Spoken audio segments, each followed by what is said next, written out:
Muy buenas a todos y bienvenidos una semana más a nuestro canal. En el vídeo de esta semana vamos a hablar de, sí, los trileros. Y ya sabréis mucho a lo que me refiero, ¿vale? La mayoría de los que ya seguís el canal, sabéis que aquellos que nos dirigen, pues obviamente hacen continuamente trampas y veréis cómo a lo largo de este vídeo, yo que soy un mindundi que, bueno, digamos que estoy haciendo mis primeros pinitos en todo el tema este de economía, política, estoy desvelando y podéis verlo porque la hemeroteca deja a cada uno en su sitio, podéis ver cómo estoy acertando en la mayoría de las cosas que estoy proponiendo. Y al final os daré un consejo de inversión, pero no un consejo porque tenéis que invertir en eso, yo no puedo dar consejos de inversión, pero sí lo que yo voy a hacer para que entendáis el por qué, ¿vale? Eso no significa que invierte o estás perdiendo la oportunidad, ¿vale? Pero sí os daré un consejo sobre el análisis deductivo que yo siempre hago del mundo macro, político y económico.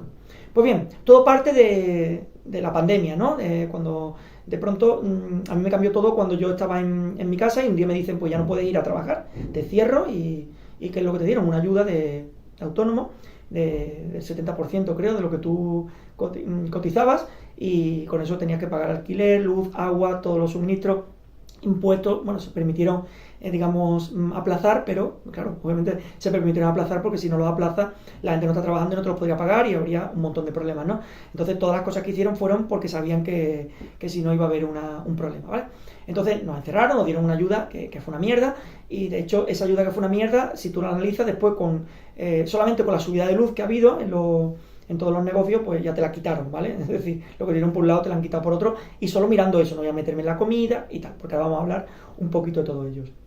Entonces, cuando estábamos en la pandemia y salimos, hice un vídeo que hablaba de la velocidad de circulación del dinero y hablaba de que iba a haber posiblemente esta inflación, que era estancamiento económico, que obviamente si hay menos de un 2% hay estancamiento económico y aumento de la inflación. Y obviamente hemos llegado a picos casi del 10% de inflación. Ahora se está moderando alguna, pero digamos que no está terminando de bajar. Se está moderando un 6, 7, pero la subyacente está alta, que es la que afecta a alimentos, etcétera, etcétera.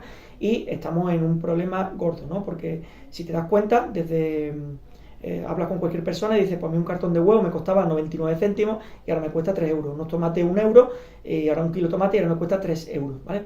Entonces, gracias a esa impresión de dinero ha aparecido inflación. ¿Y por qué ha aparecido? Muy sencillo, cuando nos encerraron, obviamente las empresas no podían invertir, no había impuestos de sociedades, no dábamos, digamos, no pagamos impuestos, no había circulación del dinero porque te daban la nómina y te quedabas en casa a los funcionarios, a subsidio y tal, pues la gente no gastaba, ¿vale? Podía gastar en Amazon y tal, pero no podía salir a la calle, solamente tenía que pagar tu alquiler, luz, agua, no te ibas a comprar ropa, no tenía sentido, ¿vale? Entonces la gente acumuló mucho dinero. ¿Qué pasó? Que ellos además facilitaron el crédito, dijeron, bueno, pues vamos a dar préstamos ICO, vamos a dar tal. Entonces hubo un montón de empresas que se acogieron a esos préstamos, dijeron, pues me das el dinero y ahora yo hago reformas en mi hotel, hago lo que sea, ¿vale? Entonces había mucha facilidad de dinero, había mucha liquidez a nivel de bancos y tal, pues se daba el dinero con mucha facilidad. La gente además recibió dinero porque nos encerraron y no tenían que gastar y digamos que había mucho ahorro. ¿Qué pasó? Que nos dejaron poder trabajar. Claro, las empresas empezaron a generar ingresos, más los préstamos que tenían y tal, se encontraron con mucha liquidez y empezó a haber mucha inversión. La gente que había estado meses sin salir, pues empezó a ir a los bares, los restaurantes, viajes, a cruceros, etcétera, etcétera. Y se empezó a mover muy rápido el dinero. Claro, pero se empezó a mover muy rápido un dinero que no fue productivo, porque si el dinero es productivo, ese dinero tiene valor, pero si el dinero se crea de la nada, imprimiéndolo, ese dinero pierde valor. Se te da, pero tú no lo has generado, por lo tanto ese dinero no tiene la validez que tiene, que si tú has vendido algo, has hecho una transacción, has dado algo, un producto o un servicio a cambio de el dinero. Entonces ese dinero sí tiene, digamos, el valor que se le está dando, ¿vale? Como si ahora, por ejemplo, alguien dice, bueno, voy a vender una casa a 1.000.000 de euros y la casa tiene un valor de 100.000 euros. Alguien te lo puede pagar, pero te están dando 900.000 euros que no tiene razón de ser, ¿vale? Ese dinero, por lo tanto, esa persona que lo ha cogido, se lo gastará en cosas, pues, que podrá invertir en 10 casas y tal, y si no lo hacen inversiones, sino en consumo, pues empieza a haber mucho gasto, y mucho gasto implica muchas transacciones, cada transacción tiene fiscalización, impuestos y tal, porque si yo pago al fisio 50 euros, el fisio tiene que fiscalizarlo, el fisio va a un restaurante, el restaurante tiene que fiscalizarlo, el restaurante compra en el supermercado tiene que fiscalizar, entonces hay mucho. Pues eso se paró en la pandemia. ¿Qué pasa? Pues como se ha impreso tanto dinero y había tanto ahorro, se empezó a gastar y obviamente la demanda es mayor que la oferta, los precios suben, ley del mercado. Entonces empezaron a subir los precios. Yo recuerdo que en pandemia compré una polea por 600 y pico de euros, que ahora esa polea vale 1.800 euros. Y en épocas gordas de inflación, cuando el material estaba, los transportes y todo, la energía estaba muy cara, pues llegaba a costar 2.000 y pico, es decir, 3-4 veces más. Tenéis un vídeo donde dije que yo compré aprovechando que había deflación y que las empresas tenían falta de stock, superávit de stock, ¿vale? Demasiado stock, y yo compré para aprovecharme de esas circunstancias, ¿no? Ahora me costaría mucho más. Gracias a que tuve ahorro y gracias a ese ahorro pude hacer inversión. Entonces, nos damos cuenta que esa política monetaria expansiva lo que ha hecho es aumentar el precio de todo. Es decir, han hecho que la moneda valga menos, el euro, el dólar, y tú dices, bueno, pero es que el euro y el dólar están en una paridad de 1,6, 1,7, está más o menos igual que antes, que está el euro más fuerte, pero no hablamos de eso, ¿vale? No hablamos de la paridad euro-dólar, sino que tú antes con 6.000 euros, como por ejemplo mis padres se podían comprar una casa, ahora con 6.000 euros no pagas ni la letra de la entrada, ¿vale? De la casa. Entonces estamos viendo que el dinero cada vez tiene menos valor. Y a mí me hace gracia que se critiquen las criptomonedas, ¿no? Que la gente pierde el dinero y tal. Estamos perdiendo cada día poder adquisitivo. La moneda cada vez vale menos. Si te hubieran dejado 100 millones de pesetas hace 50, 60 años, eras totalmente rico. Ahora con 600.000 euros, 100 millones de pesetas, que creo que es más o menos el cálculo, que ya los euros y las pesetas las tengo un poco olvidado, pues simplemente te puedes comprar una buena casa, ¿vale? Y antes eras multimillonario. Pues bien, una vez que tenemos esta política de inflación, solo queda una para que la inflación pare, que es enfriar el mercado, ¿vale? ¿Cómo se enfría? A través de la subida de tipo de interés. ¿Qué es la subida de tipo de interés? Pues hacer que el dinero cueste más. Si a ti los bancos, por ejemplo, estaban recibiendo dinero al menos 3%, pues te podían poner un interés de un 1, un 2% a ti en un préstamo que ellos seguían ganando, ¿vale? Entonces, cuando tú subes los tipos de interés, el banco le sube, pero a ti también te sube. Entonces, ¿qué pasa? Que las empresas, las personas, pues no piden crédito al consumo, porque me van a cobrar a un 6% y tal. La gente no compra tantas casas, porque dice, bueno, cuánto una casa me costaba 100.000 con el tipo de interés 120 y ahora me cuesta 200 prácticamente con un 6% de interés, ¿vale? Acumulado en años y tal. Entonces, digamos que hay un enfriamiento del dinero, ¿no? Se empieza a gastar menos, se reduce la velocidad de circulación del dinero, la demanda baja, la oferta se suele mantener o incluso puede aumentar porque empieza a haber estocaje almacenado, la gente tiene que sacar el estocaje, bajan precios y digamos que se controla.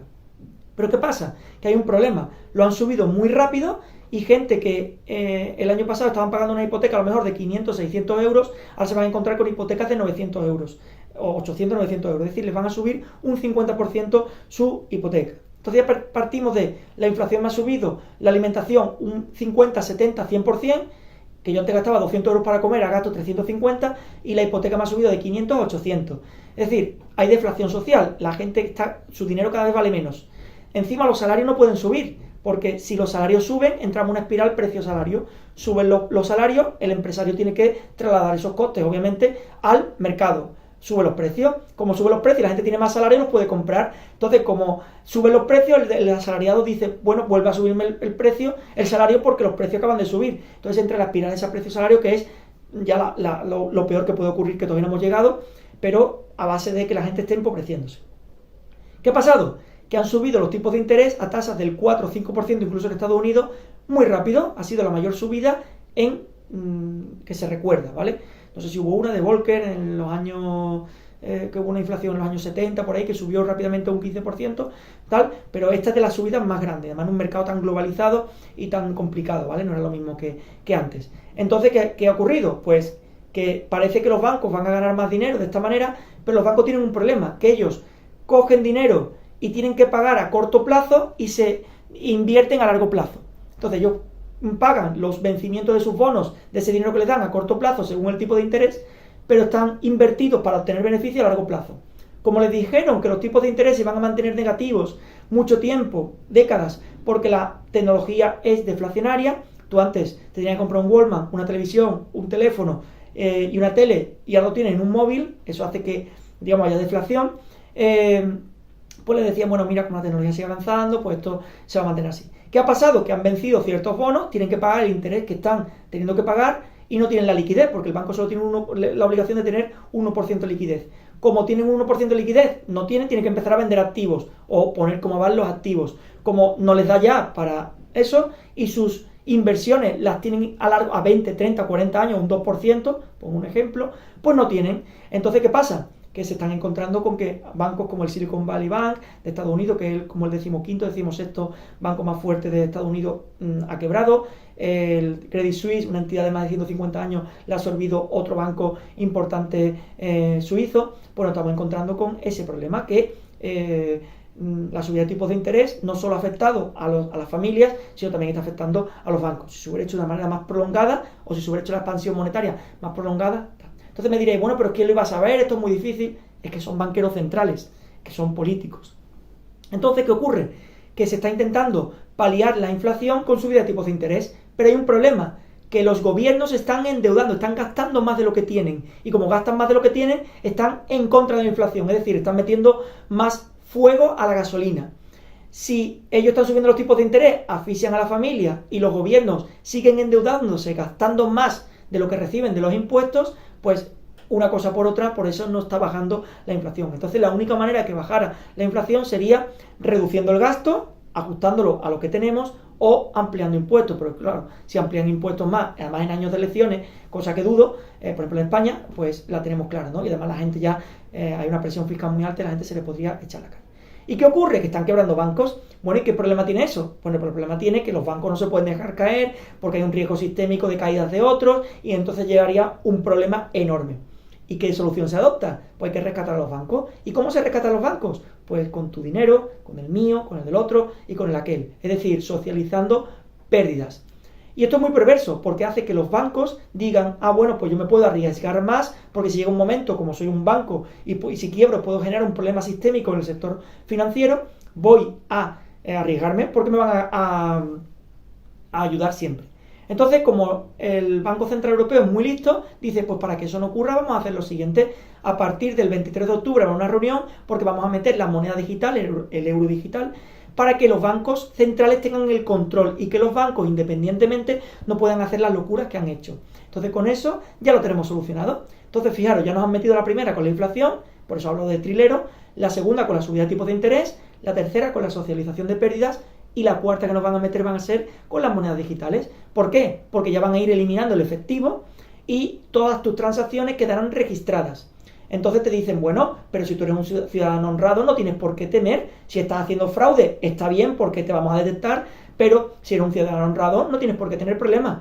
Y no, señores, no es problema de que yo sea honrado o no. Porque por supuesto hay que hacerlo, porque si no las multas y hasta penas de cárcel que te pueden caer son enormes. El problema no es ese. El problema es que no quiero que sepas lo que hago, pero no porque esté haciendo cosas ilícitas, sino porque no quiero que lo sepas, porque es mi privacidad y tengo todo el derecho del mundo a que no sepas las transacciones que hago, dónde compro, cuáles son mis gustos. Entonces, con la moneda digital van a decir esto es por seguridad, para que no ocurra lo que ha pasado con los bancos, nosotros vamos a tener el control, los bancos no van a poder hacer locura, pero te van a controlar. Y os voy a poner dos ejemplos que creo que pueden ocurrir. Uno probable, otro lo veo más difícil, pero puede ocurrir. El primero es, imagínate, que ellos están con las políticas del cambio climático y dicen que no quieren que abusemos del coche, de los combustibles fósiles y tal. Y se implanta la moneda digital en el 2030 y al 2035 dice que van a quitar los coches de combustión, salvo Ferrari, ¿vale? Es decir, los ricos sí van a poder tener coches de combustión. Y entonces dicen, oye, que si gastas más de un 20% de tu salario o 200 euros de gasolina al mes y no eres un trabajador que te dedique un camionero o una empresa de transporte, pues a partir de esos 200 euros la gasolina te va a costar un 50% más. ¿Por qué? Porque todo eso estará digitalizado. Y entonces te harán eso. Te harán, oye, y si tú vas a comprar carne, como tendrá todo un código tal y sabrán lo que has comprado, dirán, como compres más de X kilos de carne o más de esta en función de la unidad familiar que sea, te vamos a poner un impuesto a la carne y ese filete de pollo que te cuesta 6 euros te va a costar 9 el kilo a partir de ese momento. Y si pasa de esto, 12. Y te van a hacer, digamos, que paguen más. Eso yo creo que va a ocurrir. Otra que puede ocurrir, que el dinero caduque, es tan menos probable, pero si tu dinero caduca y te lo tiras durante un año y no lo utilizas, pues ese dinero lo pierdes. Por lo tanto, te van a fomentar a que consumas, porque el consumo le da a ellos más velocidad de circulación del dinero. Así que nada, como veis, son unos trileros, las personas que nos dirigen solo miran por su propio bienestar, no tienen en cuenta a los ciudadanos, nos han subido precios por la inflación que han creado ellos por la expansión monetaria, no la guerra de Putin y tal, porque además ahora la energía, el precio de la energía está más barata que incluso antes de la guerra y tal, es por el tema de la política, la cantidad de dinero que han creado. Después te han subido los tipos de interés como si no hubiera un mañana, es decir, te hace que tu préstamo, tus variables, tus hipotecas pues sean más caras, o que gente que está en fija, en variables, se haya tenido que pasar a fija pagando más interés, y ya os adelanto que van a empezar a bajar los tipos de interés, y aquel que se ha cogido una hipoteca fija, un 2,5, dentro de X tiempo van a estar más bajos del 2,5 y se van a querer traspasar a la otra, y ya veremos si los dejan. ¿Por qué? Porque los estados están súper endeudados, y un estado que debe 1,5 veces el Producto Interior Bruto, como por ejemplo España, no se puede permitir pagar tasas de interés del 4 y 5%, porque eso resta al PIB un 8, 9, 10% de lo que genera el país solamente en pagar intereses, y obviamente tendrían que coger más deuda y entraríamos en una espiral que obviamente va a llegar un momento que se va a tener que parar, ¿vale? No va a haber deuda infinita, y si la hay, pues bueno, algún día explotará como una burbuja como explotó la inmobiliaria. Entonces la segunda es la subida de tipos de interés, y tan acelerada. Va a haber familias que van a haber aumentado su hipoteca un 50% si no lo han visto ya. La tercera, los bancos han quebrado, lo vamos a rescatar entre todos, socialización de pérdidas. Si no hay subidas de impuestos, te van a recortar servicios o nos vamos a endeudar más, lo cual implica más endeudamiento, menos productividad, porque parte de lo que generamos va a ir a pagar la deuda. Y cuarto, como todo esto lo han creado los bancos, que son unos irresponsables, para que no ocurra, nosotros, el Banco Central, que es el que hemos creado todo el problema con las políticas económicas expansivas que ha habido, somos la salvación, es decir, ellos se presentan a la solución a problemas que no existían gracias a problemas que han creado ellos, y vamos a crear la moneda digital, que además vamos a controlar transacciones ilícitas que se pueden dar con monedas, criptomonedas, sí, claro. Que no se pagan con dólares armas, que no se pagan con dólares drogas, no, se pagan solamente con criptomonedas, y ellos van a ser los salvadores. Así que nada, estas son la gente que nos dirigen, te tienes que buscar tu huequecito, entérate de los vacíos legales que hay en fiscalización para hacer ilusión fiscal de manera legal, entérate porque vas a poder invertir y utilizar ese dinero mejor que lo hacen ellos, entérate de países donde tu fiscalidad puede ser mejor para retirarte, para tal, y intenta tener una hoja de ingresos, gastos, balance, digamos, un buen balance para que no te cojan por sorpresa y siempre tengas ahorros y puedas tirar en situaciones donde te encierren, donde te suban las hipotecas y donde te hagan todas estas cosas. Va a tener mayor capacidad de adaptación y todo te irá muchísimo mejor que si no sabes ni lo que ingresas ni lo que gastas. Y cuando llega el día 25, estás deseando que llegue el día 29 para cobrar, porque si no, no llegas. Así que nada, es un vídeo un poquito más largo de lo normal, pero requería mucha más explicación. Espero que os haya gustado. Like, comenta, comparte si es que te gusta y te interesa y quieres que otras personas lo vean. Y nos vemos la semana que viene. Saludos.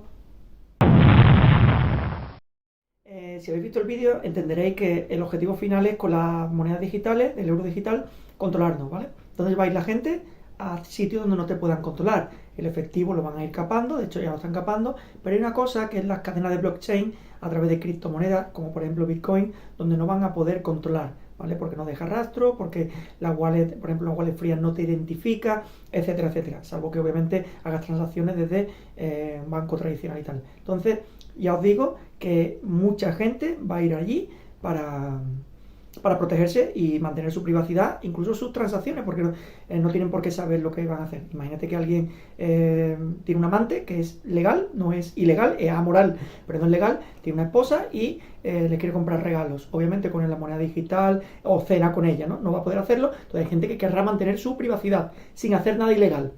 Otra cosa es que sea moral o no, ¿vale? Entonces esas personas van a irse a esos sitios.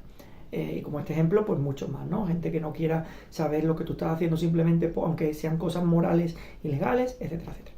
Así que nada, que se me voy a olvidar y falta la escena post crédito. Saludos.